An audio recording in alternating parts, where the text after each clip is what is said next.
తాకట్లో ఉన్న మీ బంగారాన్ని విడిపించి ఆ రోజు ఆన్లైన్ రేటుకి కొంటాం. Sharma gold company. నమస్కారం, వెల్కమ్ టు సుమన్ టీవీ. నేను గీతాంజలి. రీసెంట్గా ఒక వీడియో మనసును కదిలించిందండి. దేవుడా నువ్వు ఉన్నావయ్యా అనే మాట అందరి నోట వినిపించింది. ఎక్కడంటే పూరి జగన్నాథుడి సన్నిధిలో. ఒక తండ్రి అలా ఇంకా ఆఖరికి డాక్టర్లు చెప్పేశారు బాబు బతకడం కష్టం అన్న స్టేజ్లో ఆయన స్వామి దగ్గరికి తీసుకువెళ్ళడం, బాబు బయటపడ్డాం ఇప్పుడు కోలుకుంటున్నాడని చెప్పడం చాలా సంతోషం అనిపించింది. చాలా కొన్ని అరుదుగా ఇలాంటి సందర్భాలను మనం చూస్తూ ఉంటాం. దేవుడు ఎప్పుడు మనతో ఉంటాడు, కానీ ఇలాంటివి ఇంకాస్త భక్తి భావాన్ని, స్వామి పైన నమ్మకాన్ని మరింత పెంచుతాయి మనకి. మరి అసలు ఇలాంటి పరిస్థితిని ఎలా చూడాలో తెలుసుకుందాం. అంటే స్వామి మీద ఎంత నమ్మకం మనం పెట్టుకోవాలనేది కూడా మనం నేర్చుకోవాల్సిన అంశం ఇది. స్వామి ఉన్నాడని చెప్పడానికి ఇవన్నీ కూడా నిదర్శనాలే. తెలుసుకుందాం. వీటి గురించి విశ్లేషణ అందించేందుకు ప్రస్తుతం మనతో పాటు ఉన్నారు ప్రముఖ జ్యోతిష్యులు బ్రహ్మశ్రీ నందిబట్ల శ్రీహరి శర్మ గురువు గారు. వారికి గత 15 సంవత్సరాలుగా చూసుకుంటే ఎన్నో వేల మంది, సుమారుగా 30,000 మందికి పైగా జాతకం చూసినటువంటి అనుభవం వారిది. ఎంతోమంది జాతకం ద్వారా మార్పు పొందిన వాళ్ళు కూడా చాలామంది ఉన్నారు. ఇది కూడా గురువుగారి అనుగ్రహం, దైవానుగ్రహమే. తెలుసుకుందాం. మరి గురువుగారి విశ్లేషణ విందాం ఈ అంశంలో. గురుగారు నమస్తే అండి. వాగర్థావివ సంపృక్తౌ వాగర్థ ప్రతిపత్తయే జగతః పితరౌ వందే పార్వతీ పరమేశ్వరౌ. ఆదిత్యాయ చ సోమాయ మంగళాయ బుధాయ చ గురుశుక్ర శనిభ్యశ్చ రాహవే కేతవే నమః.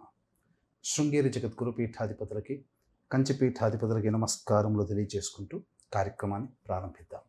గురుగారు, ఇవాళ అంశానికి సంబంధించి సందేహం కన్నా కూడా విశ్లేషణగానే మాట్లాడాలనిపించింది. కానీ చాలా కళ్ళు చెమ్మగిల్లినటువంటి సందర్భం ఇది. చాలా వీడియోస్ అలా చూస్తూ ఉంటాం, స్వామి ఇలా అనుగ్రహించారని అనుభవాలు చెప్పడం చూస్తాం. కానీ ఒక తండ్రి ఇంకా ఏమీ చేతగాని స్థితిలో ఇంకేమీ లేదయ్యా నీదే దయా అని చెప్పి పాదాల దగ్గర పుత్రుడిని పెట్టడానికి వెళ్తే జరిగినటువంటి ఆ సంఘటన అందరినీ కదిలించింది. స్వామి ఉన్నాడు అనడానికి మరొక నిదర్శనం ఇది. ఏం చెప్తారు? మీకు చూసినప్పుడు ఏమనిపించింది? మీరు పంపించింది కూడా చూశానమ్మా వీడియో. అందులో కూలంకషంగా మనం గనక చూసుకున్నట్లయితే దైవ ప్రేరణ ఒకటి, దైవ శక్తి రెండు. ఎందుకంటే తండ్రి ప్రేరణ చేశాడు, దైవాన్ని ఆరాధన చేశాడు. దైవశక్తి ఇక్కడ దైవశక్తి ప్రకటితమైనటువంటి సందర్భం. ఈ రెండు సందర్భాలలో జీవం పోసుకున్నది ఒక బాలుడు. వీటన్నిటికంటే ప్రధానంగా మనం గమనించాల్సినటువంటి అంశం ఏంటంటే, వీక్షించేటువంటి సుమన్ టీవీ ప్రేక్షకులు కూడా జాగ్రత్తగా వినండి. దైవం యొక్క అనుగ్రహం అనేటువంటిది మానవుడిని ఎంతలా అభ్యున్నతమైనటువంటి స్థానంలోకి తీసుకువెళ్తుందో మనం తెలియచేయవచ్చు. ముందుగా బాలుడు విషయానికి వద్దామమ్మా. ఆ తండ్రి పట్టుకొచ్చినటువంటి సందర్భంగా ఆ బాలుడిని పట్టుకొచ్చినటువంటి పరిస్థితిని కనుక చూసినట్లయితే ఒక బెడ్షీట్లలో పట్టుకుని వచ్చాడు. హాస్పిటల్ నుంచి పట్టుకొచ్చాడు. ఇవన్నీ కూడా అంటే ఒక హాస్పిటల్ నుంచి బయటికి వచ్చినటువంటి సందర్భం. అంటే ఆ బాలుడికి హాస్పిటల్ వెళ్ళడానికి, అంటే హాస్పిటలైజ్డ్ అవ్వడానికి గల కారణం చూస్తే ఆ బాలుడి జాతకంలో బాలారిష్ట దోషము ఉన్నటువంటి స్థితిని సూచిస్తుంది. బాలారిష్ట దోషము ఉన్నటువంటి సందర్భంలో మాత్రమే ఇలాంటి తరచూ పిల్లలకి అనారోగ్య సమస్యలు వస్తాయి. ఇది ఒకటి. కాబట్టి ఇక్కడ బాలారిష్ట దోష నివారణ జరిపించుకుంటే తరచూ హాస్పిటల్కి వెళ్ళాల్సినటువంటి పరిస్థితి ఉండదు. ఇక్కడ ప్రేక్షకులు కూడా ఆ విషయాన్ని గమనించుకోవాలి. ఇక రెండవ విషయం కనుక వచ్చినట్లయితే, ఆ యొక్క ఏ వ్యక్తి అయినా కానీ, చిన్నపిల్లవాడు కనుక అనారోగ్య సమస్యలు కానీ ఇంకా ఏదైనా సమస్యలు ఎదుర్కొంటున్నారంటే తల్లిదండ్రులు చేసినటువంటి పాప పుణ్యాలే పిల్లలకి వస్తాయి. ఇక్కడ వాళ్ళ యొక్క కర్మ ప్రభావము పిల్లల్లో కూడా ఏర్పడుతుంది. కాబట్టి అందుకనే తల్లిదండ్రులు గర్భాధానం జరిగిన దారభ్యత పిల్లలకి యుక్త వయసు వచ్చేంత వరకు కూడా దానాది కార్యక్రమాలు చేయాలి. పిల్లల యొక్క జీవితం బాగుపడుతుంది. వాళ్ళ కర్మఫలము పిల్లలు కూడా అనుభవించాల్సినటువంటి పరిస్థితి. ఇక్కడ తండ్రిని తల్లిని తప్పు పట్టాల్సింది కాదమ్మా. గత జన్మ కర్మదోష ప్రభావం కూడా దీని మీద ఉంటుంది. ఇక్కడ ముఖ్యంగా బాలారిష్ట దోషం అనేటువంటిది ఉండడం వల్ల ఈ విధంగా హాస్పిటలైజ్ అవ్వడం. అయితే కోమాలోకి వెళ్ళిపోయాడు, 2 నెలల పాటు ఉన్నాడు. దైవ ప్రేరణ చేత ఆ అబ్బాయి బ్రతికి బట్టగలిగాడు. అంటే ఆ వస్తున్న విధానం అంతా చూసినట్లయితే మొట్టమొదలుగా ఆ పూరి జగన్నాథుని టెంపుల్లోకి ప్రవేశించేగానే మొట్టమొదటి సింహద్వారం దగ్గర పిల్లవాడిని అక్కడ పడుకోబెట్టి దైవం గురించి గట్టిగా అరుస్తున్నాడు తండ్రి. అంటే నీవే కాపాడు, నీవే కాపాడు, నీవే నాకు దిక్కు, నీవు తప్ప ఇంకా వేరే ఎవ్వరు లేరు అని, నిన్నే శరణాగతి అని చెప్పి తన మొత్తం సరెండర్ అయిపోయాడు తండ్రి. ఇక దేవుడే దిక్కు. ఎందుకంటే డాక్టర్లు కూడా చేయలేనటువంటి పని దైవం చేస్తుంది. డాక్టర్లే ఇక్కడ చేతులు ఎత్తేసేసారు, ఇంటికి తీసుకెళ్ళిపో 2 నెలలు అయిపోయిందని. అటువంటి సందర్భంలో ఆ యొక్క పిల్లవాడి యొక్క స్థితిని చూసినటువంటి పండితులు హక్కున చేర్చుకున్నారు తండ్రిని, ఆ పిల్లవాడిని చేర్చుకుని గర్భగుడిలో దాకా తీసుకుని వెళ్ళి ఆ స్వామి దగ్గర ఉన్నటువంటి జలతీర్థము ఆ పిల్లవాడిలో పోయడము, ఆ తర్వాత స్వామి సన్నిధానంలో ఉండగానే హారతి అన్నీ కూడా ఇవ్వడము. ఈ కారణం చేత ఆ దైవము, అక్కడ గర్భగుడిలో ఉన్నటువంటి దైవ శక్తి ఏదో కిరణాలు ఆ బాలులో ప్రవేశించి కోమాలో ఉన్న వ్యక్తి కూడాను చెలించగలిగాడు, అంటే కదిలాడు. ఇక్కడ మనం అర్థం చేసుకోవాల్సింది ఏంటంటే, చాలామంది బ్రాహ్మణుల మీద తిట్టిపోస్తారు. ఆ అబ్బాయి యొక్క స్థితిని చూసినట్లయితే, తండ్రి స్థితిని చూస్తే చాలా పేదవాడిగా ఉన్నట్టుగా, మమ్మల్ని అందరినీ దూరం పెడతారు బ్రాహ్మణులు అని అంటారు కదా. మరి ఇదే విషయంలో దూరం పెట్టాలి కదా, కానీ ఎంతో ప్రేమతో దయతో ఆదరించి గర్భగుడిలోకి దాకా తీసుకుని వెళ్ళి ఆ బాలుడు బతకాలనే తపన ఆ బ్రాహ్మణుల్లో కూడా ఉండడం, అది గమనించాలమ్మా. బ్రాహ్మణుల మీద వ్యతిరేకత అనేటువంటిది ఈ సందర్భంలో చూసారా, బ్రాహ్మణులు ఎక్కడ కూడా వ్యతిరేకించాల, ఇది ఒకటి గమనించుకో. అందుకనే బ్రాహ్మణుల మీద వ్యతిరేకించకూడదు, అందరూ ఎవరో ఒక్కరు చేశారని అందరిని అనకూడదు. ఇక 2వ పాయింట్కి వచ్చేసేసరికి, దైవశక్తి ప్రకటితమైనటువంటిది ఎక్కడ? పూరి జగన్నాథ స్వామి దేవాలయంలో. మనకు ఒక్కొక్క యుగ ప్రమాణాన్ని అనుసరించి ఈ భూమిలో వెలిసినటువంటి సిద్ధక్షేత్రాలు, జ్యోతిర్లింగ క్షేత్రాలు ఇవన్నీ ఉన్నాయి.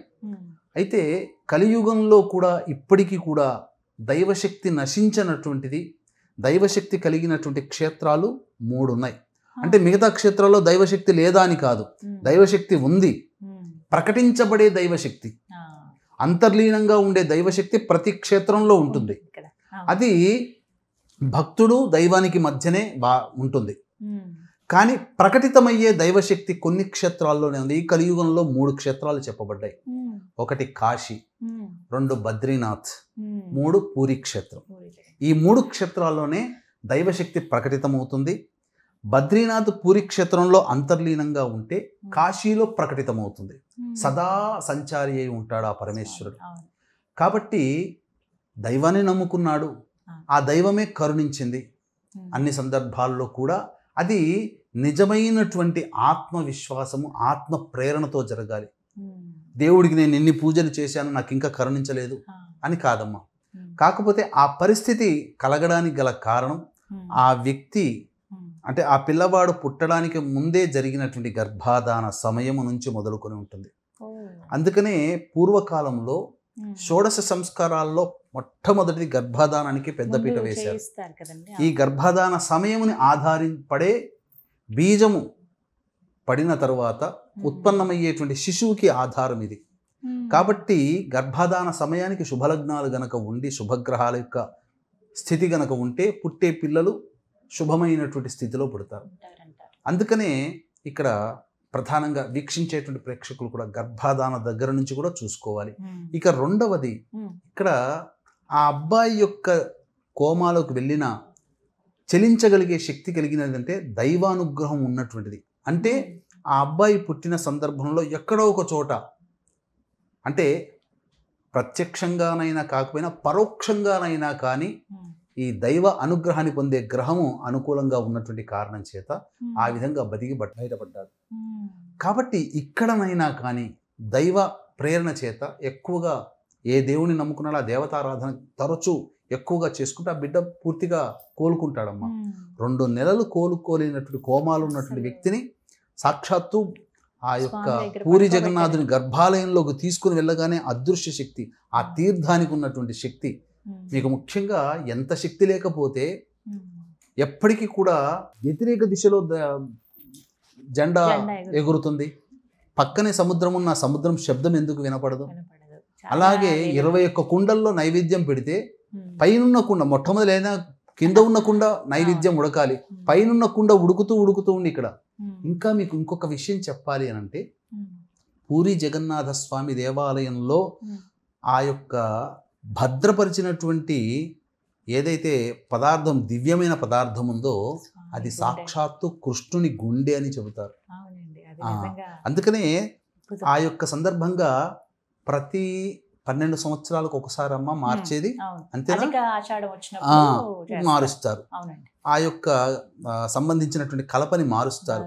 ఆ మార్చే సందర్భంలో కూడా ఎవరు కూడా ఆ బ్రహ్మ పదార్థం అంటే దాన్ని చూడకుండా ఉండడం కోసమే ఆ యొక్క రాజు, పూరి సంబంధించినటువంటి రాజు వస్తాడు, కళ్ళకు గంతలు కట్టుకొని బంగారు చీపురుతో అదంతా పూర్తిగా ఉడిచి అప్పుడు కళ్ళకు గంతలు కట్టుకొని ఆ బ్రహ్మ పదార్థాన్ని, అందులో ఉన్నటువంటి దాన్ని ఇలా కళ్ళు మూసుకునే కొత్తగా తయారు చేసినటువంటి శిల్పంలో ప్రవేశపెడతాడు. ముట్టుకునేటప్పుడు ఉండేటువంటి అనుభూతి ఏంటనంటే, ఒక కుందేలును ముట్టుకుంటే ఆ కుందేలు పట్టుకున్నప్పుడు ఎంత మెత్తగా ఉంటుంది శరీరము, ఎలా అయితే కుందేలు కదులుతుందో అలా బ్రహ్మ పదార్థం కదులుతుందని. అంటే సాక్షాత్తు విష్ణు అంశ సంభూతుడైనటువంటి కృష్ణుని యొక్క హృదయం అక్కడ భద్రపరచబడి ఉంది. ఇంకా స్వామి ఉన్నట్టే కదమ్మా, ప్రకటితమైనటువంటిది, అటువంటిది. కాబట్టి ఇటువంటివన్నీ కూడా ప్రకటితమవుతాయి. కాబట్టి ఇప్పటికైనా దైవం ఉంది, మన ఆర్తనాదాన్ని ఆ దైవం ఆలకిస్తుంది. నువ్వు ఏ మతంలో ఉన్నా, ఏ దేవుణ్ణి పూజించినా, ఏ దేవుణ్ణి ఆరాధన చేసినా ఆర్తిగా చెయ్యి. అందుకనే చూసినట్లయితేనమ్మా, ఇతర మతంలో ఉన్నది ఒకే దేవుడు కాబట్టి తమ గోడంతా ఆ దేవతకి, దైవానికి వెళ్ళబూసుకుంటారు. మనకు అనేక మంది దేవి దేవతలు ఉన్నారు కాబట్టి, పైగా మన హిందువుల్లో మనకు చులకన అంటే గొప్ప గొప్ప విజయాలు పొందినా అది దైవానుగ్రహం వల్ల పొందాము అనేటువంటి ఆలోచన చెయ్యకుండా నేను నాస్తికుడని చెప్పుకుంటూ చేసుకున్నట్టు నా విజయం అన్నట్టుగా. ఇప్పుడు మనకు రీసెంట్గా చూసినట్లయితే రాజమౌళికి సంబంధించిన ఇన్సిడెంట్ అదే కదమ్మా. అంటే విజయ పరంపర తలకెక్కినప్పుడు, నన్ను మించిన వాడు లేడనే భావనకి చేరుకున్నప్పుడు మనిషిలో ఉండేటువంటి అహంకార స్వరూపమైనటువంటి భావజాలము దైవం కంటే నేనే గొప్ప అనే ప్రకటితం అవుతుంది కొన్ని సందర్భాల్లో. ఇప్పుడు ఆ సంబంధించినటువంటి ట్రైలర్లో ఆలస్యమై ఉండవచ్చు, దైవం నీ వెంట ఉన్నాడని మా నాన్న ఉన్నాడు కాబట్టి ఇన్ని విజయాలు సాధించగలిగాడు. దైవమే లేకపోతే ఈయనకన్నా గొప్పగా వాళ్ళు లేరా? మంచివాడు కావచ్చు, డైరెక్టర్గా మంచి సినిమాలు తీసి ఉండవచ్చు, గొప్ప విజనరీగా ఉండవచ్చు, కానీ ఓడలు బండ్లు ఓడలు అవుతాయి ఎంతసేపు. కాబట్టి దైవం లేదు అని చెప్పడానికి లేదు, దైవం ఉంది కాబట్టి ఎంతోమంది దైవత ఆరాధన చేసిన వాళ్ళు నిండు నూరేళ్ళు ఆరోగ్యంగా బ్రతుకుతున్నారు. అలాగే ఇక పనికి రాడన్న వ్యక్తి ప్రపంచానికి పనికి వస్తున్నాడు. అలాగే ఇంకా జీవించడన్న వ్యక్తిని కూడా దైవం ప్రకటితమయ్యేటువంటి సందర్భం ఇది. కాబట్టి వీక్షించేటువంటి ప్రేక్షకులు అందరూ కూడా దీని నుంచి నేర్చుకోవాల్సినటువంటి గుణపాఠము, మన ప్రేరణ, మన ఆరాధన ఏదైతే ఉందో దైవం తప్పకుండా వింటుందనే విషయాన్ని చేసుకుంటూ మన పని మనం చేసుకోవాలి. షడ్భాగంతు మనుష్యాణం సప్తభాగం దైవ చింతనం. కాబట్టి 6 భాగాలు కష్టపడాలి, 7వ భాగం దైవానికి వదిలే. కృష్ణుడు కూడా అదే చెప్పాడు కదమ్మా, నీ పని నువ్వు చెయ్యి, మిగతాది నేను చూసుకుంటాను అని చెప్పి అన్నాడు కదా. అర్జునుడికి అదే హితబోధ చేశాడు కదా. మరి దాన్ని ఎందుకు మనం పట్టించుకోము? అందుకనే అటువంటి కృష్ణుడికి సంబంధించినటువంటి హృదయం అక్కడ ఉంది కాబట్టి ఆ ప్రకటితమైనటువంటి శక్తి ప్రభావం, తండ్రి తన బాధ్యతని చేశాడు, దైవం ఆదరించింది, నిలబెట్టగలిగింది. ఇది చాలు మనకు దైవం ఉన్నది లేదని చెప్పడానికి. ఇలాంటి సందర్భాలే మరొకసారి అందరూ అక్కడ స్వామిని కూడా జగన్నాథ ప్రభు అని ఆ రాజుగానే చూస్తారు. ఏదేమైనా మరొకసారి నిదర్శనం ఇచ్చారు, ఆయన ఉన్నారని మనందరికీ తెలిసేలా చేశారు. ఇది చాలా సంతోషం. అబ్బాయి ఇంకా ఆరోగ్యంగా ఉండాలి అని మనస్ఫూర్తిగా కోరుకున్నాను. ధన్యవాదాలు గురుగారు. సర్వం శ్రీ ఉమామహేశ్వర పరబ్రహ్మార్పణమస్తు.